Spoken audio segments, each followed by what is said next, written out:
Hello, everybody. Welcome back to Wrecked by Art. This is Cindy Ingram, and I am super excited today to have a guest to share their story about how they were wrecked by art. And just right at the beginning, if you have a story of how you were wrecked by art, please let me know because I'm so delighted that Charli reached out today. So today we have Charli. Welcome to the podcast. Hi, thanks so much for having me. I'm thrilled to be here.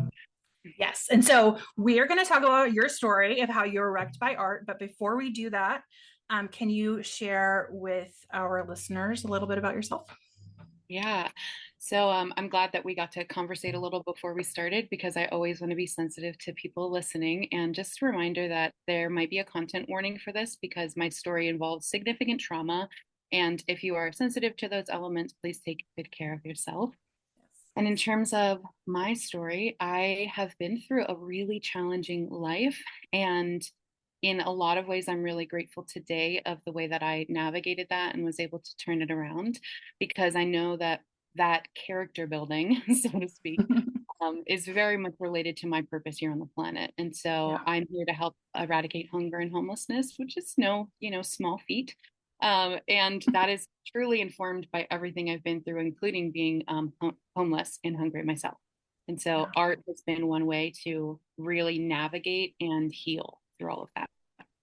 Wonderful. Thank you.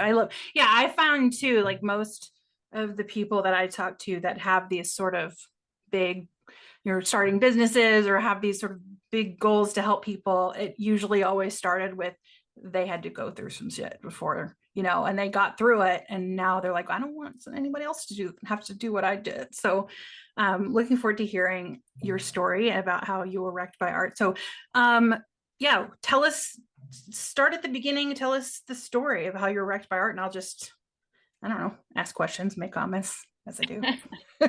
Yeah. When I was 20 years old, I had one of the types of trauma that I experienced was religious trauma, and Mm. made me very anti-religion, anti-spirituality, like so much so that in Barnes and Nobles, I wouldn't even like make eye contact with the spirituality aisle. It was like Yeah. blinders, which is funny now because I am so spiritual. And at the time, it was truly like a divine intervention when I was going to be wrecked by this piece of art because I was walking through Barnes and Nobles heading towards the door to leave, and an associate dumped a box of books in front of me by accident. And I went to help, and they're like, no, no, no, but I couldn't go forward. I had to go to my left, which was the spirituality aisle. And as I'm walking down the spirituality aisle, again, I'm not even gonna make eye contact with these titles. Like it might influence me. That's how, I was so hurt at that point and broken. And a book fell off the shelf. And No. book, yes. And the book, It fell off the shelf. I know, I was like, okay, settle, so settle. Um, and it was Eat, Pray, Love. And this is also before Eat, Pray, Love became a movie, became this like, it was, I think within the first year or two after Elizabeth Gilbert published this book. And so it was still pretty new to the literary world. And I was 20 years old and it looked so interesting. I thought Eat, Pray, Love, like, well, I like to eat and I think I like to be loved. Like I'll just like skip the praying part. But there's like noodles on the cover, so I'm like, Yeah. I'm intrigued. And also it just fell out in front of me. And like I wasn't a big believer in science at that point either, but like that was not something I could just gloss over, Yeah. you know.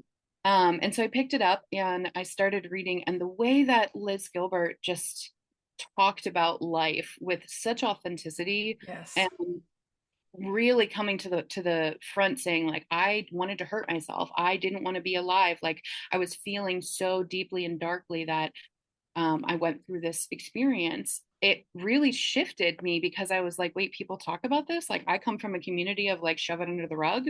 So that was the first element. And then as I'm reading this book and she's talking about how she met the guru and her guru, and how she went in Bali and she got to meet the medicine man, and these things shaped the way that she chose to be spiritual.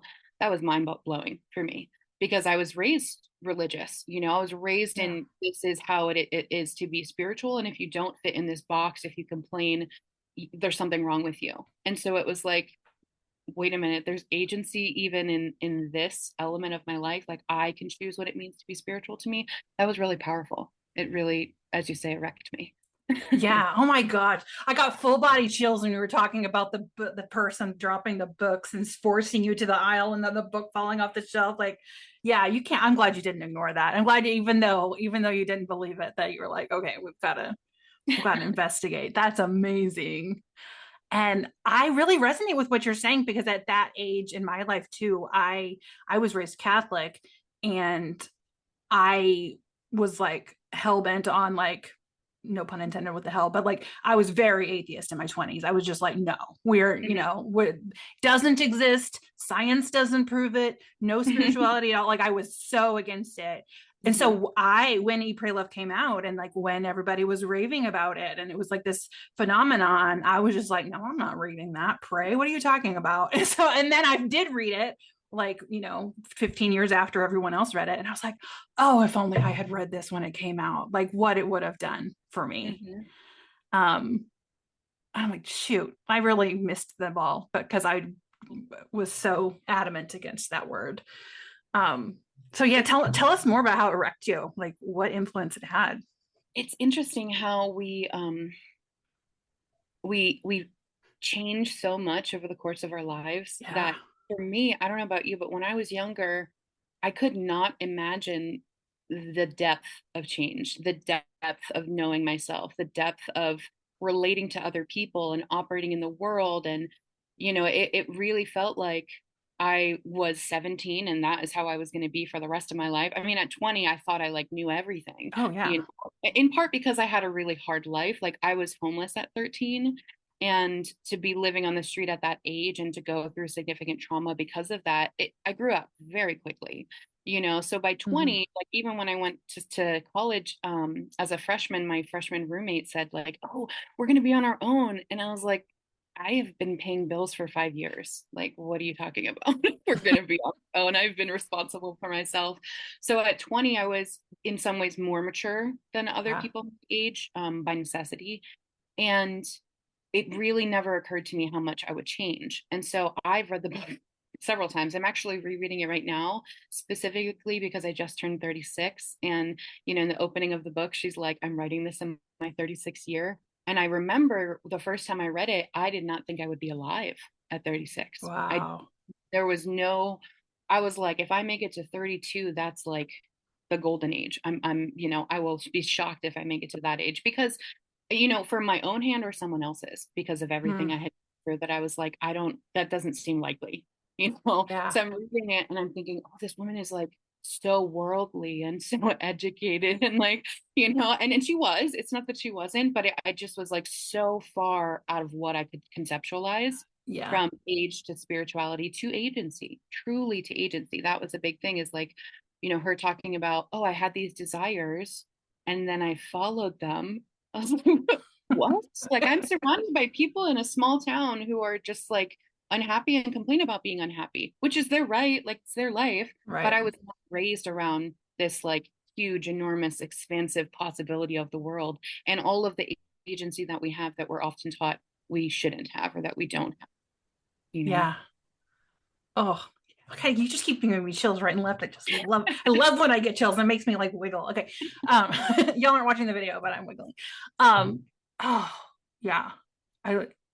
That's fascinating. Yeah, I remember when I was in my 20s too. I was like, what do 30-year-olds even do? Like, I don't I don't get it. I don't get it. But I didn't read it until after I read it probably first time in my late 30s.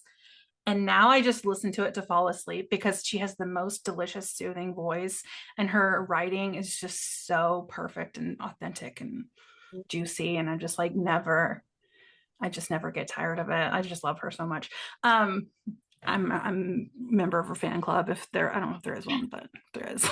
Can I tell you, I actually got to meet her Oh, in 2018, very briefly. I fully plan at any opportunity to have a much longer sit down, hopefully, with this like spiritual advisor that is always living rent free in my head now. I'm like Liz yeah. Gilbert on my my CEO board, helping me decide my life, Yep.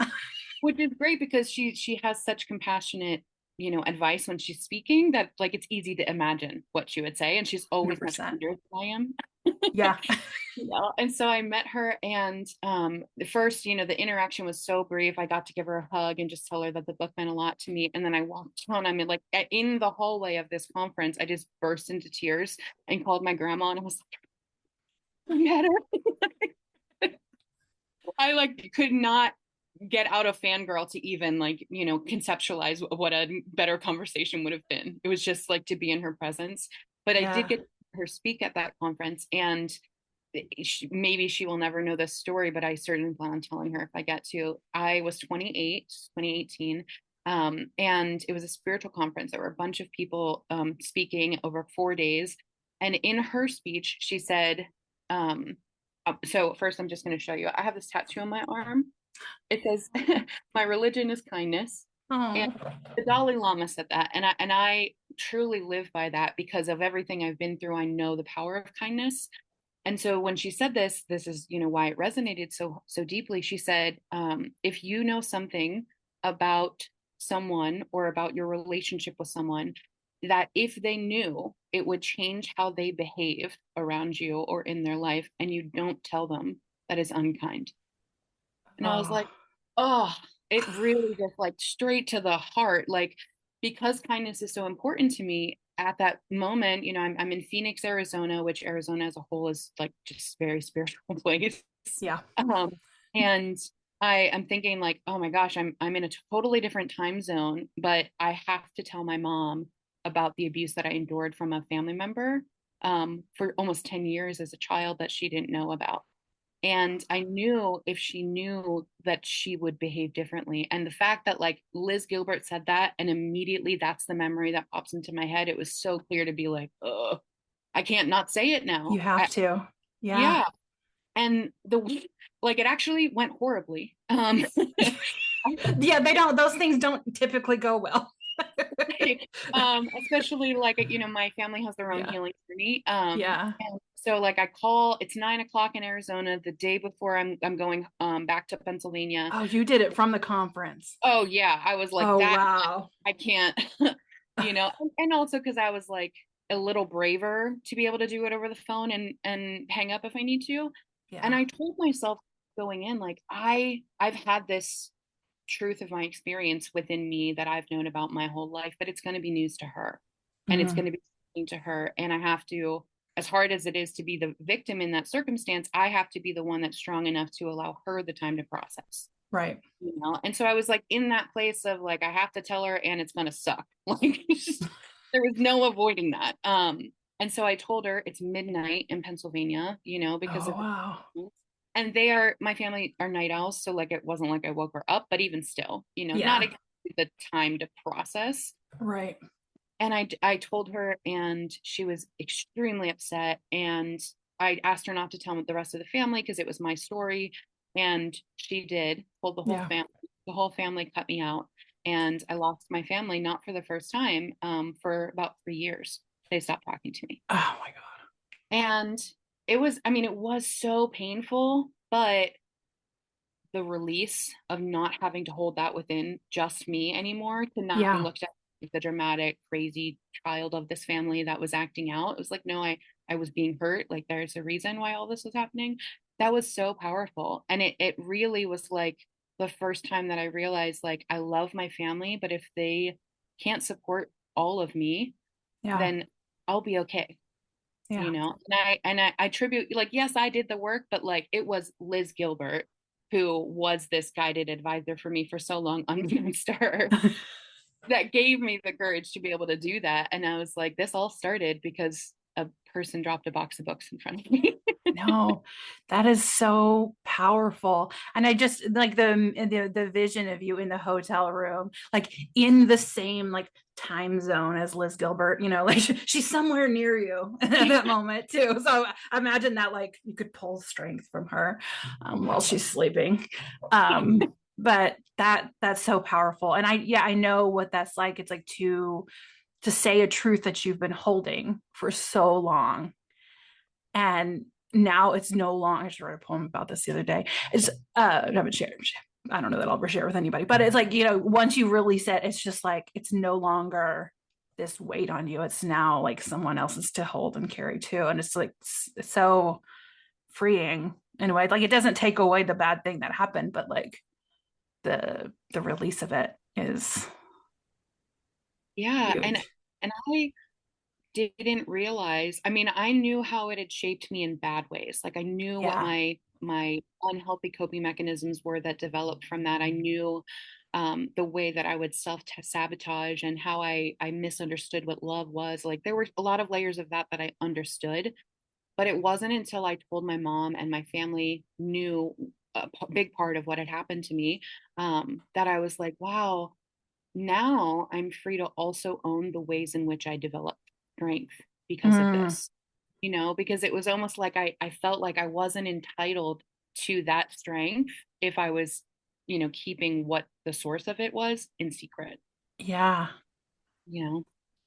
What are some of those, what are some of those strengths that you recognized? It's funny, resilience is becoming this like buzzword that people are like, I don't want to be resilient anymore.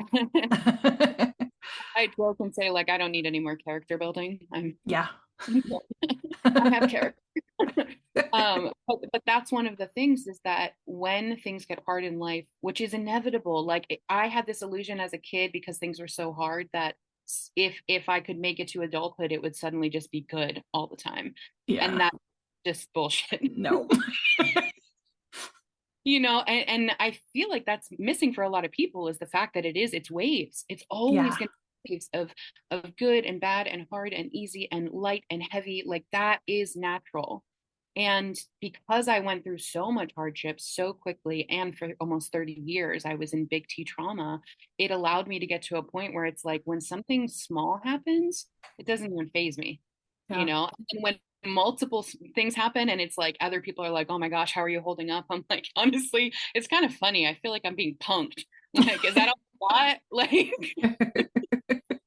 and so it like allowed me to develop this sense of humor, this sense of resilience, this like core of, and again, like with my family cutting me off, not for the first time, it was like, it's hard and it's valid for me to want that connection, but I will be okay and I will be Yeah. strong without it. Yeah. Yeah. Because you know what you've gone through, your worth, your truth. Mhm. And whether or not other people choose to see it and honor it, that's not your, it's not your, in your control, Right. which is tough one. I used to always try to control everybody for the longest time. I think I still do. I'm getting over it, trying to. Yeah. So so you talked about this agency and then you talked about sort of the reintroduction of spirituality. Like how did your spirituality develop after Eat, Pray, Love? Yeah. So I got into a violent relationship at 22. So this is 2 years after I read the book the first time.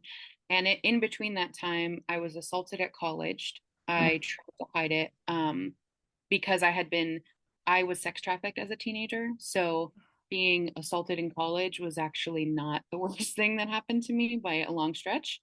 yeah. But it was a tipping point and a breaking point truly because it was like again, like I made it to college and this happened again, and it just was so hard not to feel everything that was coming up for that. And then I told my friends at the time, and they didn't believe me. And I ended up trying to take my life. I overdosed. I ended up in a psych ward. And so this is the time between like I've, read the book You read the and all book. of this happens.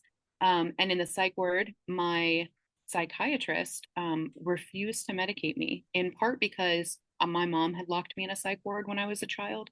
5 times I was institutionalized before the age of 18. Mm, And so, like, again, it's like, where this is not the first time. Like, at 20, I was like, I know this rodeo. I know how to get out. Like, I know what I need to say. And the psychiatrist, oh, I wish I could remember now his name because I would love to thank him. Is this like Indian man, very formal. So I say Indian specifically because I'd never met an Indian person before that. So there was like this like element of I'm not sure how to interact with this person, Yeah. but I know what it's like to deal with psychiatrists. And he said that he wouldn't let me out or give me medication until I told him how I ended up there. Like, why did I get to this point? And I got upset and I was like, well, this happened and then this happened and then this, and I just laid out all of the trauma from 20 years and was like, so by the time I was assaulted, like, I couldn't hold it anymore. And he said, I don't think that you have a chemical imbalance in your brain. I think you have PTSD and anxiety as a reaction to trauma. Yeah.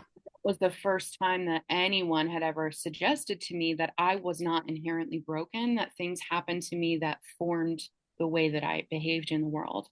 And again, he didn't medicate me, he taught me how to meditate. And so Mm. I'm like, what are the odds of a psychiatrist like taking the time to do that? I have other friends who have been in the club, the psych ward club, and none of them have this experience. So it was like, another moment of divine intervention for sure. And again, I was 20 and I was like, what the heck? This dude like wants me to sit on a gym mat in my room and close my eyes, and this is supposed to make my life better? Like, no. And so I was on suicide watch at the time because of how I landed there. I had a nurse sitting with me and she was always reading a book while I was meditating. And I would literally, I had to do it 15 minutes a day. That's it. And I would open up like a cartoon character, just like open one eye and be like, be like 3 minutes, 7 minutes. 10, oh my gosh, it was so grueling, and I look back now and I'm like, wow, like how far have I come that it was so uncomfortable for me to sit with myself for 3 minutes. Yeah. And then I kid you not, like on the seventh day, a week in, I'm sitting there and there was this moment, and it's not so much that I was out of my body, but it was a moment of peace. And I Mm. had in my entire life experienced that. Never. I could not recall a moment in which I felt at peace in my body or otherwise.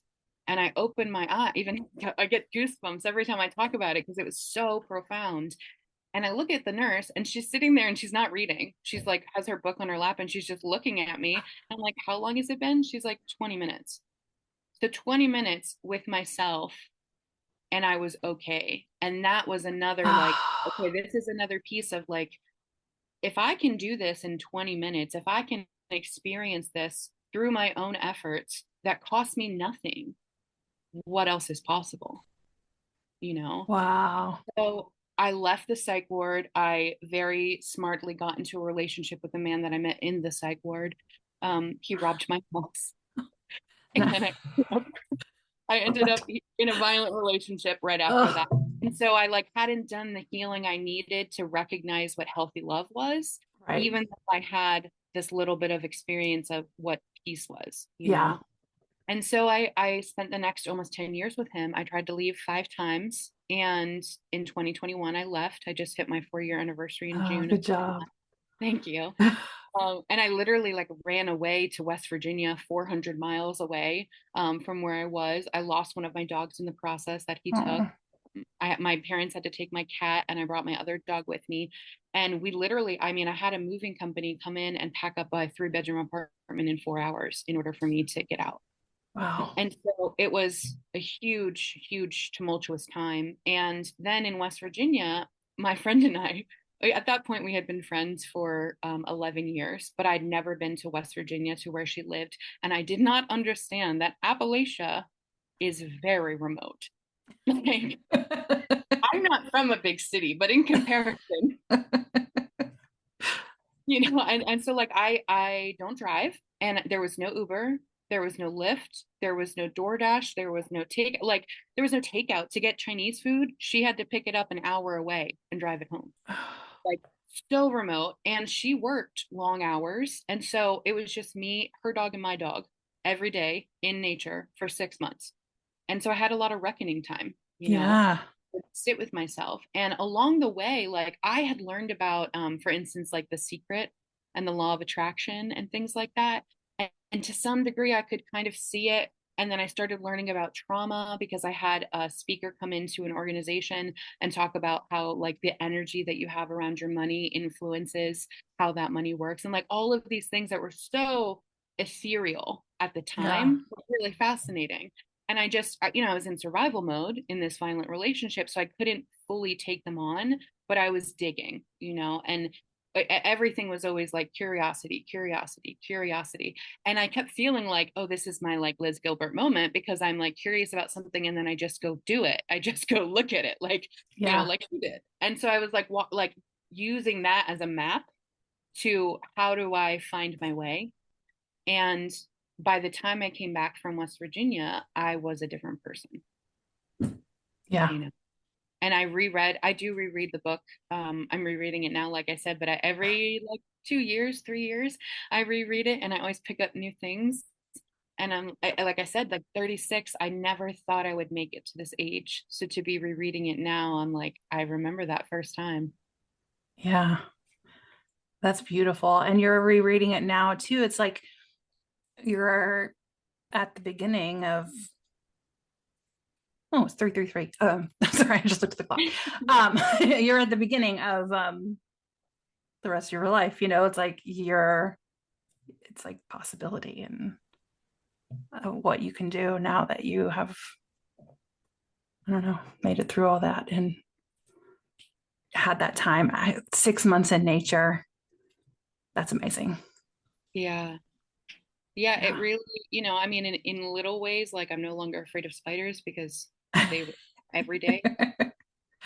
By the end of it, I would just like open up my shower and be like, Simon, we befriending the wildlife, and not just spiders. There were like deer in the backyard. There were bears in the backyard. Like I mean, and we were walking through the settlement that she lives in. I'd be walking my dog every day, listening to podcasts that talked about the laws of the universe, that talked about spirituality. I was just embedding it while moving, which is an important element, Yeah. And it got to the point where it was like, now I have a protocol, is what I call it. It sounds like very official for this creative process. But it's like anytime that life gets so hard that I feel myself being tempted by the black hole feeling that I was familiar with in my childhood. When I'm tempted by that, I'm like, oh, time to go back to the protocol. It's like time for more walks with my dog, time for listening to my podcasts again. Like I have a handful that I love, time for re-listening to Eat, Pray, Love. Like it's almost like going back to the roots of what inspired me in the first place. And Mhm. then it always recalibrates me every time. Yeah. Yeah. I think that's so important because you think, oh, okay, I made it through this. I've healed. I'm done. Yay. And then you have a good period. And then suddenly it's like, oh, here we are again, Mm-hmm. back in the struggle, and that you've learned how to get yourself out of that and what tools you need. And that's what Liz Gilbert, yeah, that's what Eat Pray Love really talks about, is how she did that for herself. Um, Yeah. in And such a I powerful love way. I really love the way, like we talked about at the beginning of her authenticity, is that, Yeah. some people, and no shade to people who do this, we're all on our own healing journeys, but some people will say, like, I had some really dark times. And it's like, what does that mean? Yeah. How do you feel? What were the voices in your head saying to you? Because like the first time, my therapist is amazing. I've been with them for 5 years. I credit them truly for saving my life. And they always encourage me to go to a domestic violence survivors group, support Yeah. group. And I always felt so weird about it because I was like, does that make it more official that I was abused? Like how does that like do anything different? And then the first time that I sat in one, it, oh my gosh, cracked open my heart because it was like these women have been through the same but different, and the voices in their head, that things that they're telling themselves is the same. We are the Yeah. same. And that was like so freeing to me as like another layer of validation. And I find that every time I listen to Liz Gilbert, on podcasts, talking about books, reading her books, like at any time she says something that I'm like, I've been there, I've thought that. And that is powerful. Yeah. Yeah. To know you're not alone.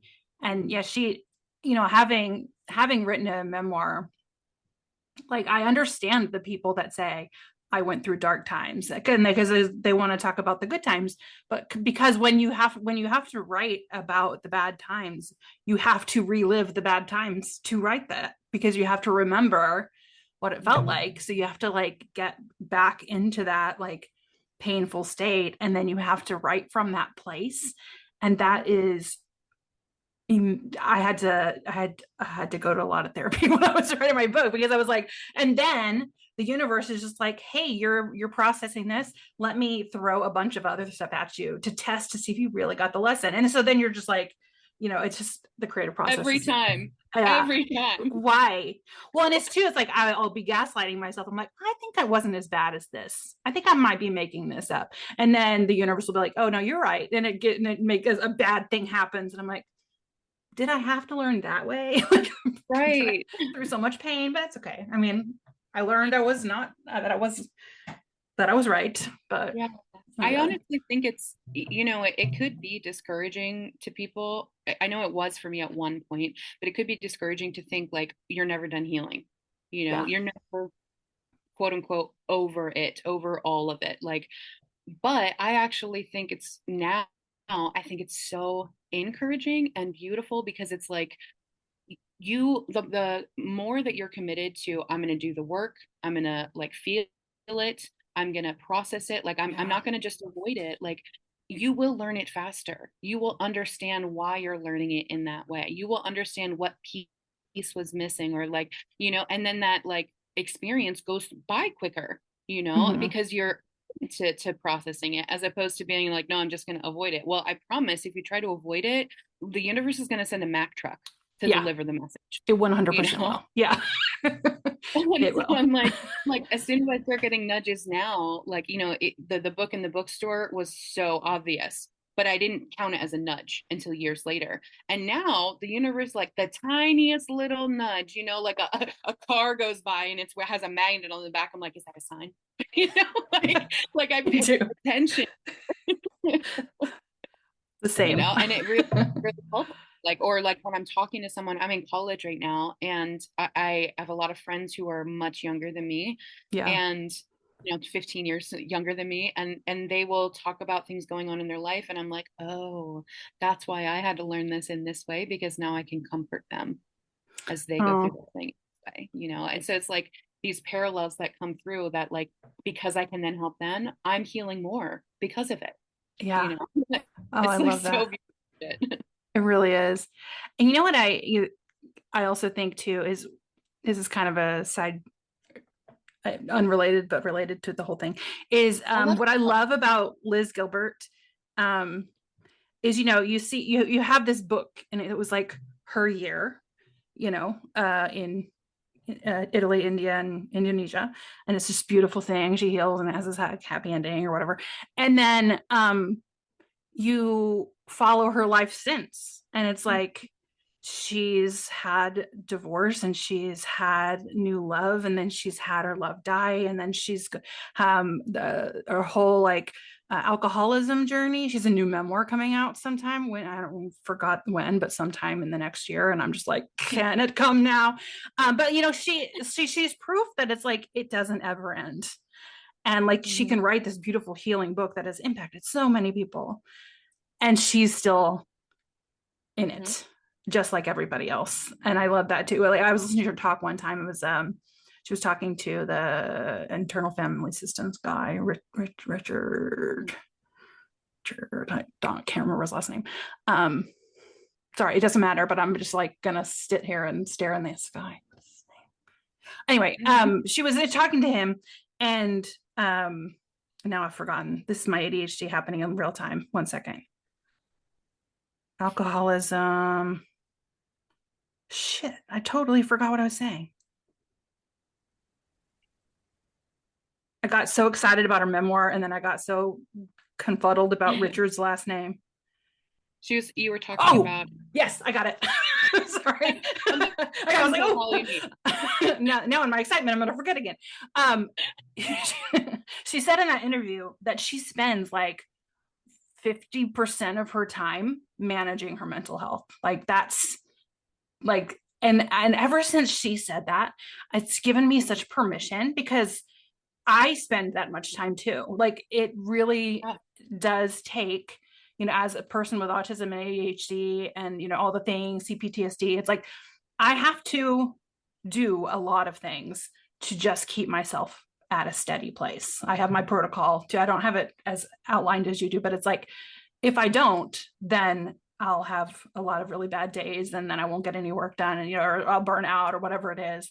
And Yeah. like hearing her say that gave me such permission. Like, oh, okay, she's not perfect either. She doesn't Yeah. have the perfect life. Yeah, that's such an illusion, and Yeah. we are like, I think, part of it is the media that we're so conditioned by the idea of like a happy ending. Yeah. Um, it can feel like, well, when do I get that? When do I arrive? Yeah. And it's one of the things I love about memoirs and people who produce multiple memoirs, especially because, like you said, it's like you could read Eat, Pray, Love in isolation and be like, wow, now she's, ever since had this beautiful, magical, amazing life and nothing has ever happened. It's like that's just not true. It's not true for anyone, let alone people on the public stage, Yeah. And I think of Glennon Doyle too, who's Yeah. done, Same. That's what I multiple, thought of too. and it's like I read Love Warrior and I was like, this person gets what it is to be so sensitive in this world. And that was the first time I ever had that, like, where it was like there are other people who Yeah. feel like experience the world in like triple HD, which is I don't think really a thing, but you get what I mean.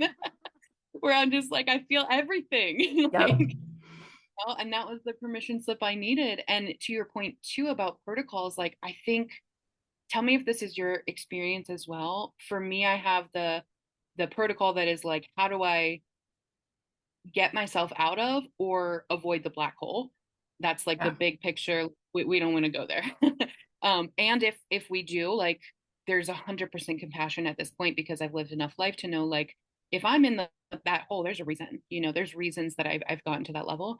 And Yeah. then there's my other, like, much more fluid, I call them rhythms rather than routines because I'm not great with routines. Yeah. Um, and that like and it also gives me permission to be more fluid by calling them that, where it's like, okay, like if I don't do like my journaling, if I don't meditate, if I don't walk my dog, if I don't eat breakfast before I drink coffee, like, all of these things that are managing so-called my physical health or managing my mental health too, like my world is very different. Yeah. you know? And that's the like 50% I think of too when you said that about her, is like, yeah, I think I grew up thinking that it was like work and leisure. And it's like, no, no, no, like existing, work, leisure, Yeah. just existing is its own thing. It is. Yeah. That's the same for me. Yeah. I have different one. Like if once I'm in it, that's a whole different thing. But it's a lot of it is just prevention Mhm. of and paying really close attention to what's happening. Like if suddenly I'm listening to a lot of audiobooks at all the time, it's Mhm. like, ooh, that I'm avoiding something, or if I'm playing games on my phone, like I only play games on my phone when I am trying to like not feel something. And so it's just, but I don't notice it until I'm like, wait a minute, I've played 6 hours of Candy Crush in 2 days or whatever. I was like, oh, so it's like really paying Relatable. close attention. Yeah. To the triggers and to the like the signs that things are going downhill and that it's time to like, figure it out now before it gets worse. Um, Yeah. And yeah. navigating too the like permission period of like I'm not going to shame myself for playing games on my phone. Right. Well, and sometimes I do just need to avoid it. Like that's fair. That that it's Yeah. okay if that's where I'm at, because I spent so long living life very black and white of like I'm either in a good space or I'm in a bad space. And it's like, no, I can also be very icky and gray in the middle, and that's okay. Yeah. Well, and sometimes the hours of games allow you to process and get to the point where you can feel it. It's like it kind of prepares you and it's like for that. So yeah, Yeah, they serve a purpose. Um, absolutely. awesome. Okay. Yeah, when I was just thinking, I've done 4 or 5 episodes at this point of the new version of the podcast. And I'm like, this is all bad, heavy stuff. But I was like, you know what? That's what and now talking to you, I'm like, well, that's what life is. Like it always is like bad and heavy. And that's what art is what is a tool and Mhm. a solace and uh, all the things to help us get out of that. Do you use art now to help yourself? What Oh do you yeah. do? Yeah, it's funny. I mentioned to you earlier, before we were recording, that I just came from coffee with a friend, and my ADD loves to blurt out things without explaining the 14 connections that got Mm, me there. yeah. And so I was like, I love how creativity is so connected to physics. She's like, what? She's like, Rewind. How did you land there?" And I was like, so physics, everyone knows that energy in motion stays in motion. Like that is a law of physics. And emotions are energy in motion. And one of the ways in which you can process emotion, in which I do often, is through creativity. Yeah. So like when I have a lot of really dark and twisty feelings, I'm usually like, I probably need to throw some paint on a postcard. I make little postcards of painted postcards.